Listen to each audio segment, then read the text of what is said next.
बिस्मिल्लाहिर्रहमानिर्रहीम। अस्सलामु अलैकुम students. Government post graduate college for boys satellite town Rawalpindi की जानिब से ऑनलाइन लेक्चर्स का आगाज़ हो चुका है। अब पंजाब टेक्स्ट बुक बोर्ड की सेकेंड ईयर मैथमेटिक्स की बुक जिसका टाइटल है कैलकुलस एंड एनालिटिक ज्योमेट्री, इसको परचेज़ कर लें ताकि आप इस लेक्चर सीरीज़ को अच्छे तरीके से फॉलो कर सकें। हमारी बुक का फर्स्ट चैप्टर है functions and limits. First lecture में हम जो टॉपिक्स डिस्कस करेंगे उनमें सबसे पहले हम फंक्शंस को डिस्कस करेंगे, फंक्शन को डिफाइन करेंगे और उसमें जो इम्पोर्टेंट पॉइंट्स हैं उनको नोट करने की कोशिश करेंगे। उसके बाद हम कुछ एग्जांपल्स डिस्कस करेंगे जिनमें हम ऐसे रिलेशंस देखेंगे जो कि फंक्शंस होंगे और ऐसे रिलेशंस भी देखेंगे जो कि फंक्शन नहीं होंगे, और लास्ट में हम कुछ एक्सरसाइज प्रॉब्लम्स भी डिस्कस करेंगे। सबसे पहले फंक्शन को डिफाइन करते हैं। A function is a rule or correspondence relating two sets in such a way that each element in the first set corresponds to one and only one element in the second set। यानी function को यहाँ पे एक rule कहा गया है। Function is a rule और वो क्या करता है, दो सेट्स को रिलेट करता है। अब सेट्स चूंकि अपने एलिमेंट से पहचाने जाते हैं, लिहाजा अगर हमने उनमें किसी किस्म का रिलेशनशिप डेवलप करना है तो वो सेट्स नॉन एम्प्टी होने चाहिए, यानी उनमें कुछ एलिमेंट्स होने चाहिए। और रूल किस तरह का होगा ये आगे डिटेल दी गई है कि in such a way that each element in the first set, यानी फर्स्ट सेट के तमाम एलिमेंट इस्तेमाल होंगे। In the first set corresponds to one and only one element, one and only one element in the second set. क्या मतलब कि first set का हर एलिमेंट इस्तेमाल होगा, यानी तमाम एलिमेंट इस्तेमाल होंगे, और फर्स्ट सेट के हर एलिमेंट को सेकंड सेट में से सिर्फ एक ही एलिमेंट असाइन होगा। ऐसा ना हो कि एक एलिमेंट के दो इमेजेस बन रहे हों, यानी फर्स्ट सेट में से एक एलिमेंट यूज करें और उसके कॉरेस्पॉन्डिंग आपको दो एलिमेंट मिल रहे हो, ऐसा नहीं होना चाहिए। तो ये थी फंक्शन की डेफिनेशन। नेक्स्ट हम मूव करेंगे, कुछ एग्जांपल्स के जरिए फंक्शन को समझने की कोशिश करेंगे। स्टूडेंट्स, फंक्शन को हम डिफाइन कर चुके, वो डेफिनेशन यहाँ दी गई है। इस डेफिनेशन के मुताबिक हम चेक करेंगे कि कौन से रिलेशंस फंक्शन हैं और कौन से फंक्शन नहीं है। तो पहले एग्जांपल में देखें, consider a function f from set a to set b denoted as f is a function from a to b। ये इसकी नोटेशन है, f is a function from a to b, f is a function from set a to set b। और set a जो लिया गया है उसमें तीन एलिमेंट हैं, a, b और c। सेट b में चार एलिमेंट्स हैं, 1 2 3 एंड 4। नीचे पिक्चर में ये मैंने सेट a लिया है और ये सेट b है, इनके दरमियान एक फंक्शन डिफाइन किया है f इस तरह से कि f एलिमेंट a पे अप्लाई होता है तो इसका इमेज 4 आता है। इसी तरह फंक्शन f b को 1 पे मैप करता है और c को 2 पे मैप करता है। मैथमेटिकली इनको यूं लिखते हैं कि f of a is equal to 4, यानी a का इमेज 4 है, f of b is equal to 1, यानी b का इमेज 1 है, और f of c is equal to 2, यानी c का इमेज जो है वो 2 है। डोमेन और रेंज क्या होती है? डोमेन और रेंज को हम डिटेल में डिस्कस करेंगे अपने आने वाले लेक्चर्स में।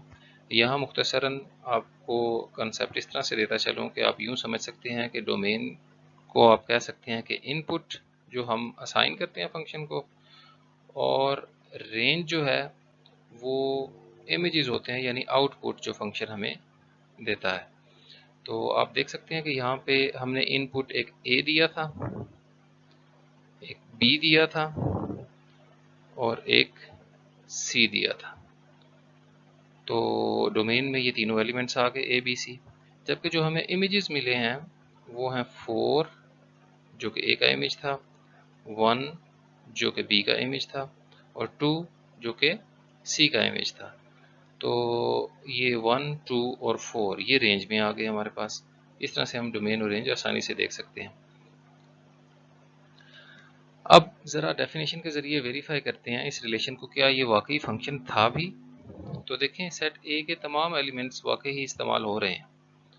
शर्त ये थी कि a rule relating to sets in such a way that each element in the first set, यानी सेट एलिमेंट के तमाम एलिमेंट्स, ये तमाम यूज हुए ए बी और सी, correspond to one and only one element in the second set। अब देखें ए का एक ही इमेज है जो कि 4 है, बी का एक ही इमेज है जो कि 1 है, और सी का एक ही इमेज है जो कि 2 है। लिहाजा ये दोनों कंडीशन को सेटिस्फाई कर रहा है, तो ये फंक्शन होगा। तो अब बढ़ते हैं सेकंड एग्जांपल की तरफ। Consider a relation g from set A to set B, where A is the set ABC and B is the set consisting of the elements 1, 2, 3 and 4। अब ये जो रिलेशनशिप है, ये सेट A लेफ्ट साइड पे दिया गया और ये जो सेट B है ये सेकंड साइड पे दिया गया, राइट साइड पे।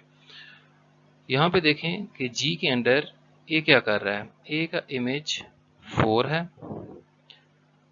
B के दो इमेजेस हैं, B 1 पे भी मैप हो रहा है और B 3 पे भी मैप हो रहा है, और इसी तरह C का जो इमेज है वो है 2। मैथमेटिकली ये लिखा है मैंने, G of A is equal to 4, G of B is equal to 1 and 3 and G of C is equal to 2। तो यहाँ पे मसला ये आ गया कि हमने डेफिनेशन में पढ़ा था कि each element in the first set corresponds to one and only one element in the second set, कि सेट ए का हर एलिमेंट सेट बी के सिर्फ एक ही एलिमेंट पे मैप हो सकता है। लेकिन यहाँ मसला ये हो गया कि बी के दो इमेजेस आ गए, ये देखें 1 और 3, इसलिए जी फंक्शन नहीं है। ये रिलेशन है सेट ए से सेट बी तक, लेकिन ये फंक्शन नहीं है क्योंकि एक एलिमेंट के दो इमेजेस नहीं हो सकते। अब कैलकुलस में हम चूंकि real valued functions of the real variable को ही डिस्कस करते हैं, तो यहाँ पे देखें फंक्शन डिफाइन किया गया h from the set of real numbers to the set of real numbers. Function किस तरह से दिया गया है, h of x is equal to x square for all x belonging to the set of real numbers, यानी जो भी input दिया जाएगा x, इमेज क्या मिलेगा उसका स्क्वायर। तो ये टेबल वैल्यूज दी गई हैं, आपको पता है -2 का स्क्वायर 4 होता है और -1 का स्क्वायर 1, 0 का स्क्वायर 0, 1 का स्क्वायर 1 और 2 का स्क्वायर 4। यही वैल्यूज ग्राफ पे प्लॉट की गई हैं, ये x वैल्यूज होंगी हमारी, और ये नेक्स्ट जो h ऑफ x है यानी जो इमेजेस है इनको हम y एक्सिस के अगेंस्ट प्लॉट करते हैं।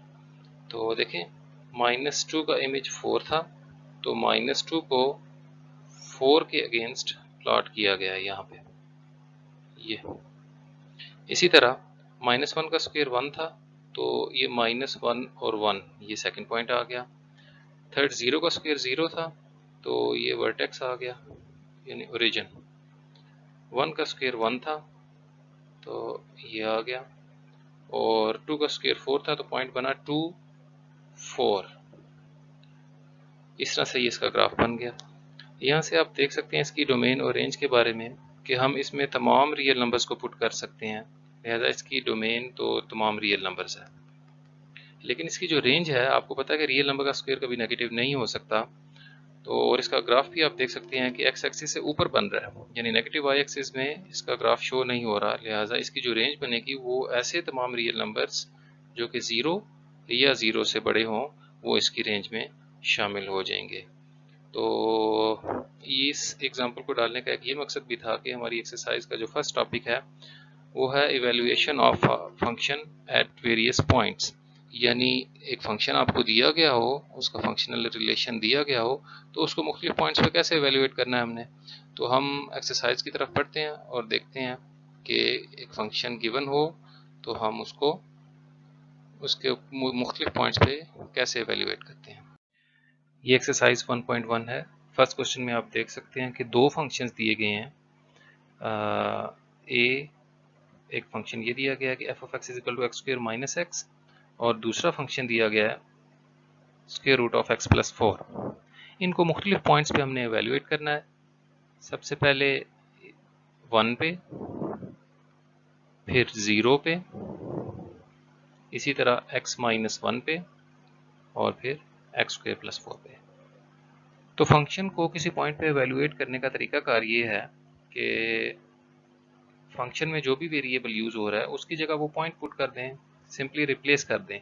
जैसा कि पहले हम ये कंसिडर करते हैं फर्स्ट फंक्शन को, तो इसमें अगर हम फॉर एग्जांपल f ऑफ 1 को कैलकुलेट करना चाह रहे हैं तो हम इस फंक्शन में जस्ट जहाँ जहाँ पे x आ रहा है वहाँ पे 1 रिप्लेस कर देंगे, उसकी जगह 1 लिख देंगे।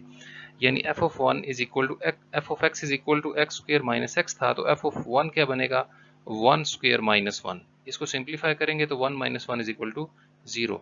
यानी इस फंक्शन में अगर 1 पुट किया जाए तो इसका आंसर आता है 0, 1 का इमेज बना 0। इसी तरह से अगर हम इसमें एक्स स्क्वायर प्लस 4 पुट करना चाहें इसी फंक्शन में एक्स स्क्वायर माइनस एक्स वाले में, तो जहाँ जहाँ पे x आ रहा था वहाँ पे एक्स स्क्वायर प्लस 4 पुट कर देंगे। यानी फंक्शन था एक्स स्क्वायर माइनस एक्स, तो हमारा फंक्शन क्या बन जाएगा, एक्स स्क्वायर प्लस 4 का square minus x square plus 4। यानी जहाँ पे x आ रहा था वहाँ पे पहले हमने 1 रिप्लेस किया और अब एक्स स्क्वायर प्लस 4 को रिप्लेस कर दिया। अब इनको सिंप्लीफाई करते हैं तो एक्स स्क्वायर प्लस 4 का होल स्क्वायर ओपन करेंगे तो A square plus B square plus 2ab, A square plus 2ab plus B square, ये इसका स्क्वायर ओपन कर दिया और नेक्स्ट ब्रैकेट ओपन करने से इसके साइन अगली वैल्यूज के चेंज हो गए। इनको सिंप्लीफाई करने से हमारे पास ये आंसर आया x square x power 4 plus 7x square plus 12। ये x पावर 4 8x स्क्वायर, ये आप ऊपर देख सकते हैं 8x स्क्वायर और माइनस का x स्क्वायर, ये मिल के बन गए 7x स्क्वायर। इसी तरह से 16 माइनस 4 12, तो ये हमारा आंसर आ गया। इसी तरह से बाकी दो पॉइंट्स में यानी 0 और x माइनस 1 पे भी इस फंक्शन को एवेल्युएट किया जा सकता है। अब सेकंड फंक्शन को कंसिडर करें जो कि दिया गया है x प्लस 4 का स्क्वायर रूट। अब इसमें कोई पॉइंट पुट करते हैं, फॉर एग्जांपल हम पार्ट 2 करते हैं f ऑफ 0, यानी फंक्शन में जहाँ जहाँ पे x लिखा हुआ है वहाँ पे हमने 0 लिखना है। तो चूंकि फंक्शन था x प्लस 4, अब हमने 0 पुट करना है तो फंक्शन बन जाएगा 0 प्लस 4। ये देखें 0 प्लस 4 का square root, 0 plus 4 is square root of 4 which is 2, so that is the answer. यानी f ऑफ 0 इज 2, 0 का इमेज अंडर f क्या है 2। और इसी तरह अगर हम इस फंक्शन में x माइनस 1 रिप्लेस करना चाहें, यानी हम पार्ट 3 करना चाहें क्वेश्चन का, तो इस फंक्शन के मुताबिक वो क्या बन जाएगा, जहाँ पे x आ रहा था वहाँ पे हमने x माइनस 1 लिख देना है। तो ये बन गया x माइनस 1 प्लस 4। इनको सिंप्लीफाई किया तो 4 minus 1 is 3, so it becomes square root of x plus 3। So ये सिंपल प्रोसीजर है फंक्शन को मुख्तलिफ पॉइंट्स पे एवेल्युएट करने का।